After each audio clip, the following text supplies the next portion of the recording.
Hoy tenemos sobre la mesa un conjunto de fuentes que, a primera vista, son muy distintas.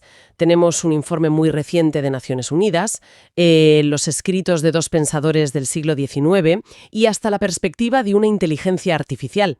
Y sin embargo, cuando los pones juntos, la imagen que dibujan es increíblemente coherente. Y la verdad, bastante preocupante. Totalmente, porque la pregunta que flota sobre todos ellos es, a ver, si llevamos tanto tiempo sabiendo que vamos por mal camino, ¿por qué parece que pisamos el acelerador? Esa es la pregunta clave. Y lo que vamos a intentar hoy es justo eso, conectar esos puntos. No solo para describir la crisis que anuncian los datos, que también, sino para entender por qué las advertencias, incluso las de hace 200 años, fueron ignoradas. Porque no parece que sea un problema de falta de información. Otro sistema. Y que ahora, parece, está afectando incluso a nuestra capacidad de pensar con claridad. Pues si te parece, empecemos por lo más actual, que es el informe GEO7 de la ONU, que se publicará en 2026. Al leer el borrador, a mí lo que más me impactó fue el lenguaje. No es el típico documento diplomático, ¿eh? No lo es. Usa términos como imperio global para describir el sistema actual. Suena muy fuerte. ¿A qué se refieren con eso?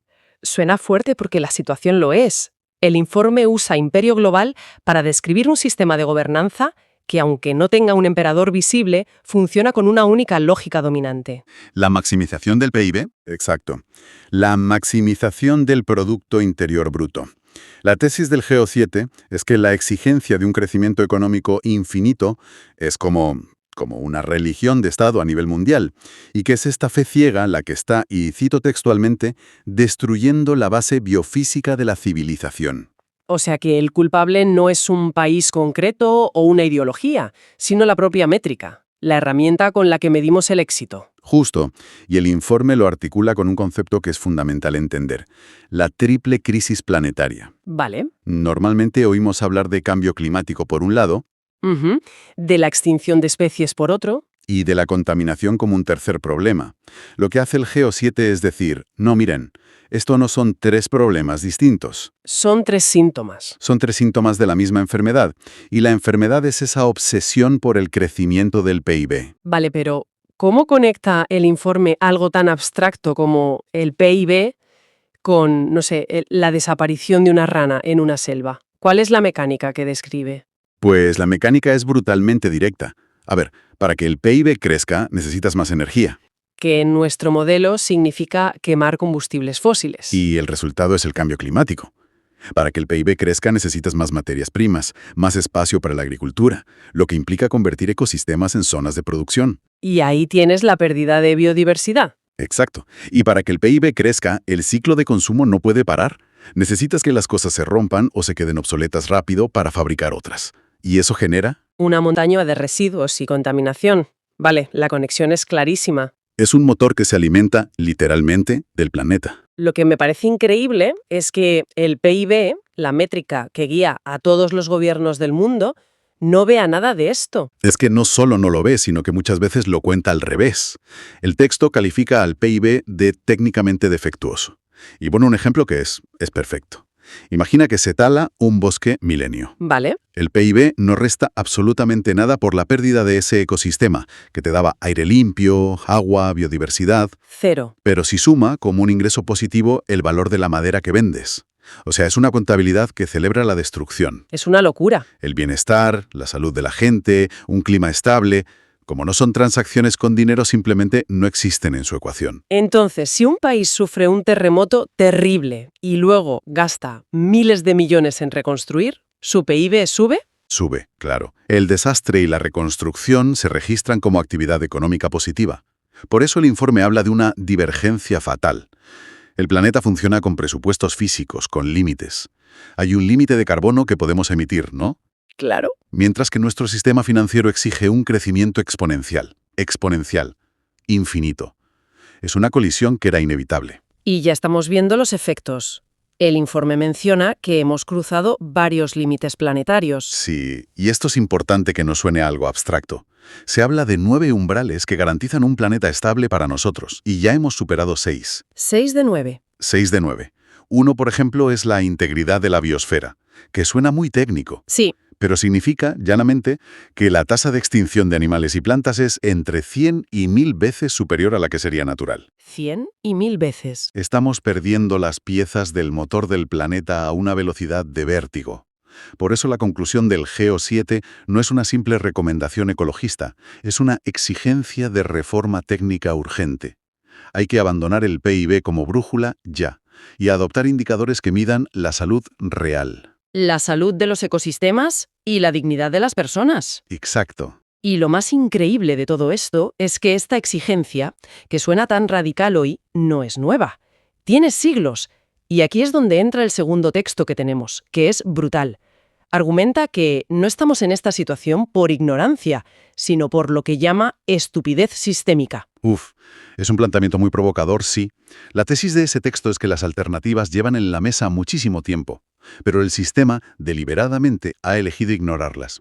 Y para demostrarlo, se va al corazón de la revolución industrial, al siglo XIX. Y rescata a dos figuras, Robert Owen y Henry David Thoreau. Dos figuras fascinantes. Háblame de Owen. Porque es un personaje, de película.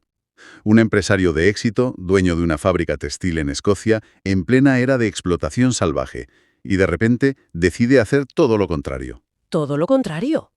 Mientras el modelo de la época se basaba en la competencia feroz, en jornadas de 14 horas, en trabajo infantil, Owen llega a su fábrica en New Lanark y dice: el principio fundamental de este sistema, la competencia, es destructivo. ¡Wow! Vamos a probar con la cooperación. Y lo aplica. Reduce la jornada a 10 horas, prohíbe el trabajo a niños menores de 10 años, construye escuelas, mejora las viviendas. Me imagino la cara de sus competidores. ¿Pensarían que estaba loco, que se iba a arruinar? Por supuesto, para ellos era un hereje del capitalismo.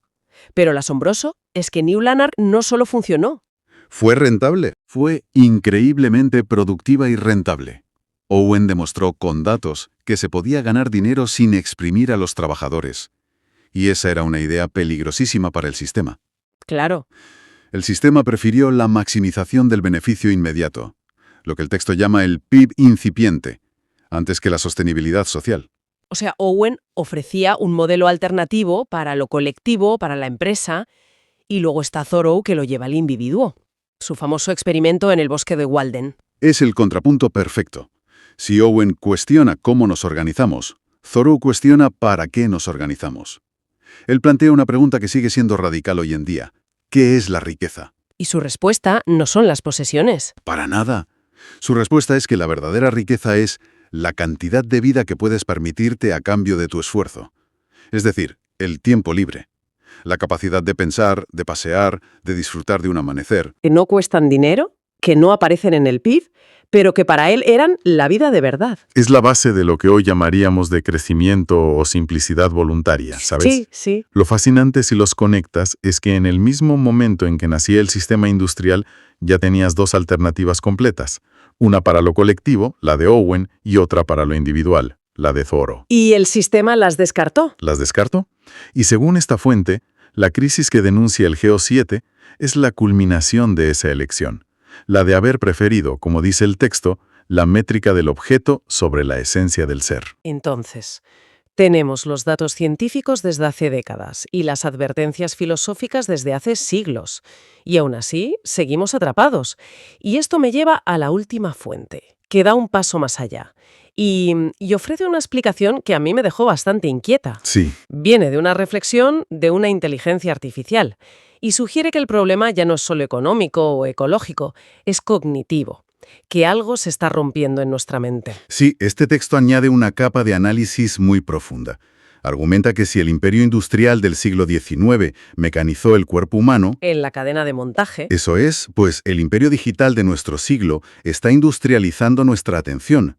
Acuña un término que es un espejo perfecto del PIB, el PIB de la atención. el PIB de la atención. La idea es que nuestra mente se ha convertido en el nuevo territorio a colonizar, a explotar. Vamos, que mi móvil es una pequeña fábrica y la materia prima que procesa es mi capacidad de concentración. Exactamente.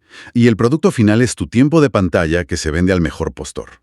La consecuencia, según este análisis, Es una erosión de la autonomía cognitiva. ¿A qué se refiere con eso? A que esa capacidad para la percepción refinada de la que hablaba Thoreau, para el pensamiento profundo, para el simple aburrimiento creativo, está siendo sistemáticamente atacada por algoritmos diseñados para fragmentar nuestra atención y mantenernos en un estado de reacción constante. Estamos perdiendo la capacidad de simplemente ser. El texto va incluso más allá. Dice que estamos sustituyendo símbolos humanos con significado, el arte, los rituales, la comunidad, por métricas algorítmicas, como la optimización o la eficiencia, que intentamos actuar como máquinas para poder competir en un mundo diseñado por ellas. Y eso nos lleva a una paradoja tremenda, la paradoja de la complejidad. Hemos construido un sistema global tan interconectado, tan dependiente de la tecnología, que se ha vuelto increíblemente frágil. Hemos delegado nuestra memoria en los buscadores, nuestra orientación en el GPS y cada vez más nuestras decisiones. Y aquí el texto hace una comparación que a mí me dejó helado. ¿La del habitante de Karajantepe? Sí. Dice que un ser humano moderno, con todo su acceso a la información, es técnicamente mucho más vulnerable ante un colapso que un cazador-recolector de hace 11.000 años en lo que hoy es Turquía. Aquella persona al menos sabía cómo encontrar agua, cómo hacer fuego, cómo construir un refugio. Tenía las técnicas básicas para la supervivencia autónoma. Y nosotros en su mayoría no. Nosotros no.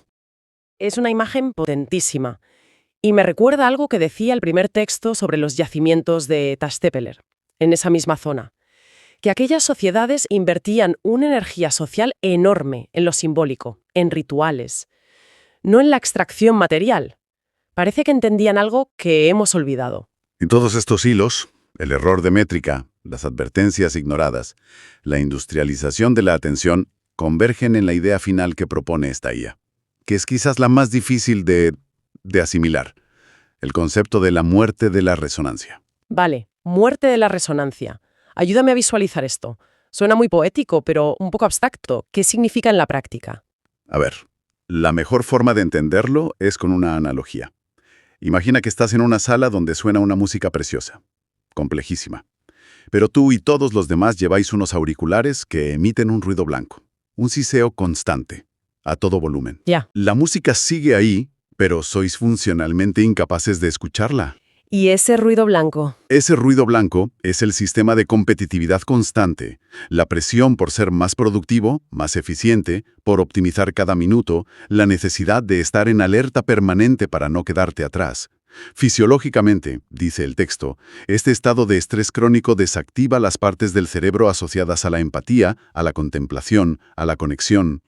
No podemos resonar. No podemos. Entonces, la estupidez sistémica de la que hablaba el otro texto no sería una falta de inteligencia, de no tener la información, sería un bloqueo sensorial.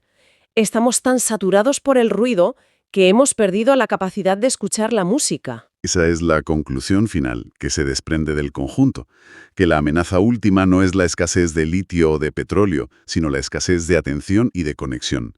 La pérdida de lo que la IA llama nuestra frecuencia humana original.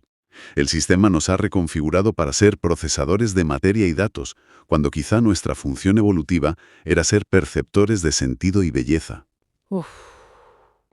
Es mucho en lo que pensar. Entonces, ¿dónde nos deja todo esto? Hemos partido de un informe de la ONU, que es una sirena de alarma sobre una crisis planetaria, impulsada por una métrica equivocada. El PIB. Hemos visto cómo pensadores del 19 ya propusieron alternativas que fueron descartadas y hemos acabado en un lugar mucho más íntimo, en el daño que este sistema está haciendo a nuestra propia conciencia. Exacto. El retrato que emerge no es el de un problema medioambiental que se solucione con más paneles solares. Es un problema de diseño. Un error en nuestras métricas, en nuestras empresas y al final en nuestros objetivos vitales. Y las soluciones que propusieron Owen y Thoreau, La cooperación y el refinamiento de la percepción. hoy no suenan anticuadas, suenan más urgentes y revolucionarias que nunca. Lo que nos deja con una reflexión final, una pregunta abierta. Los textos sugieren que sociedades antiguas, como las de Tlaxcaltepelar, valoraban una riqueza simbólica, una conexión, que nosotros hemos perdido. Estamos ahogados por el ruido blanco del sistema. Así que la idea para reflexionar podría ser esta. Si todo está diseñado para fragmentar nuestra atención y adormecer nuestra capacidad de resonar, ¿cuál podría ser un pequeño acto deliberado para, hoy mismo, quitarnos los auriculares, aunque sea solo 5 minutos, y tratar de escuchar la música?